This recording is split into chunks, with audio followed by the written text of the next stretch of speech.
Hey guys, welcome to Around the World. I'm Erik, and in this video I'd like to show you around at the wonderful Times Square here in New York. Let's go! New York, the Big Apple, the city that never sleeps. A concrete jungle, the crossroads of the world, or even the center of the universe. Different names for the same vibrant city. And in Midtown Manhattan, in the center of this city, lies Times Square, a major commercial intersection, tourist destination and entertainment center. Times Square is called a square, but geometrically it isn't a square at all. Its form is more of that of a bow tie. Originally, Times Square wasn't even called Times Square, but Longacre Square. It took on its current name in 1904, when the New York Times moved its headquarters to this area. But having said that, everything on Times Square is exactly how you'd probably imagined it to be. Busy, loud, flashy and impressive. And although it might be your first time in New York City, nobody enters Times Square without any recognition. Times Square has been featured so many times in literature, on television, in films, in video games and in music videos that you immediately feel like you're stepping in that movie, picture or video game when you set foot on this square. Times Square is a cultural hub for theaters, music halls and upscale hotels. It boosts attractions such as ABC's Times Square Studios, where Good Morning America is broadcasted live. A number of large financial, publishing and media firms set up headquarters in this area. And of course, you can find many shops and restaurants here as well. One of the first things that draws your immediate attention is the immense quantity of flashing neon signs. By law, Times Square's buildings must have a minimum amount of display lighting. It is the only district in New York City with this requirement. Officially, signs in Times Square are called spectaculars, and the largest of them all are called jumbotrons. I think that is to make it even feel more like a movie set. These screens are bright enough to be impressive by daylight, but let's ask the sun to take a break and switch to nighttime, which is a whole experience on its own. It is no surprise that these screens are the largest video-capable screens in the world. The biggest of them all is the stunning 37 feet high Times Square Nasdaq sign, which was over $37 million to build. To control the remote of these huge screens, or in other words, to get your own advertisement on there, will cost you from $1.1 to $4 million a year. But hey, then you have your name shining on the screen so bright that its combined light can even be seen from outer space. Imagine what kind of new business opportunities arise when aliens do come around the corner. Times Square at night can feel like staring at a giant disco ball. And talking about a disco ball, the Times Square Tower is famed for the Times Square ball drop on its roof every New Year's Eve since 1907, which attracts over 1 million visitors to Times Square every year, along with many more on television all around the world. Let's turn the sun back on so we can move on with our daylight tour.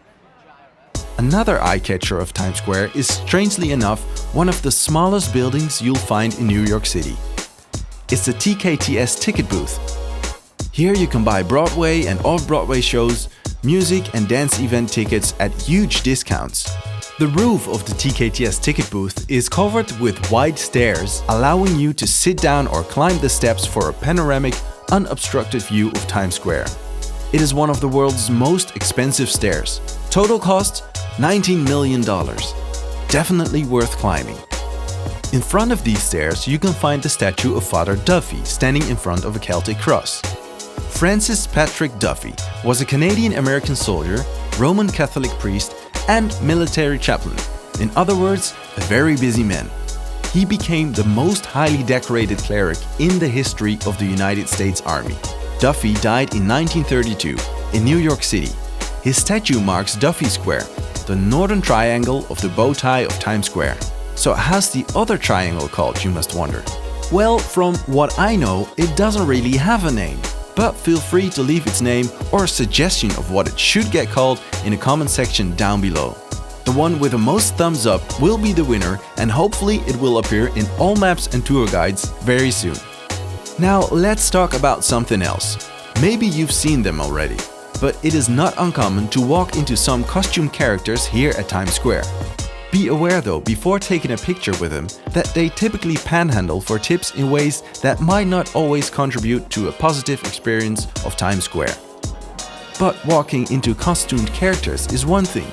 You might as well walk into desnudas, who are a topless woman with painted breast, or naked cowboy who's, well, not wearing much clothes no matter what time of the year, while playing guitar and singing country songs with his guitar strategically placed on his body. If you look closely, you can see them both performing from here. And not everybody is typically dressed or underdressed, so to say.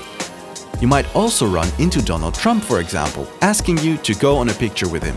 Like this man. Times Square is one of the world's busiest pedestrian areas. But you can also take a typical yellow taxi to ride through this part of New York City. Let me give you a unique rooftop experience. Now we are here. Looking at this place from a taxi rooftop makes it easy to believe that this is the most visited place globally, with 360,000 pedestrian visitors a day, which is over 131 million a year. That is a greater attendance than each of the Disney theme parks worldwide. And money flows accordingly. Out of every dollar spent by visitors in New York City, 22 cents are spent within Times Square. And that is not only due to the costume characters. And since this is a smoking-free pedestrian area, let me take you on a little walking tour as well. And while walking, I'll tell you some impressive facts about this place. In February 2011, Times Square became smoke-free as New York extended the outdoor smoking ban to the area. The measure imposed a $50 fine for any person caught smoking on Times Square. Times Square hasn't always been as bright and vibrant as it is today. In the 30s, the Great Depression led to a sharp decline in theater attendance. Many businesses had to close down and were quickly replaced by striptease and peep shows. But after the Second World War, the theater district was booming once again. And yet again, by the end of the 60s, the area started to go downhill. And by the mid-70s, it got so bad that tourists just avoided Times Square, which had become a dirty, crime-ridden and drug-infested place. New York City began a slow but steady push to clean up Times Square in the 1990s. In fact, people referred to this as the Disneyfication. This is because families once again flocked to this former hotspot when the Walt Disney Company opened a Disney store on Times Square. It all went uphill from there. Today, it's once again a thriving, must-see tourist destination. If you want to know what's happening on Times Square right now as we speak, you can. I'll leave a link in the description of this video where you can switch between several live cameras and see what's happening on Times Square at this exact moment. So that's it. I hope you enjoyed the tour. Let me know where you'd like to travel next by leaving a comment below. Don't forget to subscribe for more 360 travel videos. Thanks for watching, and as always, I'll see you around.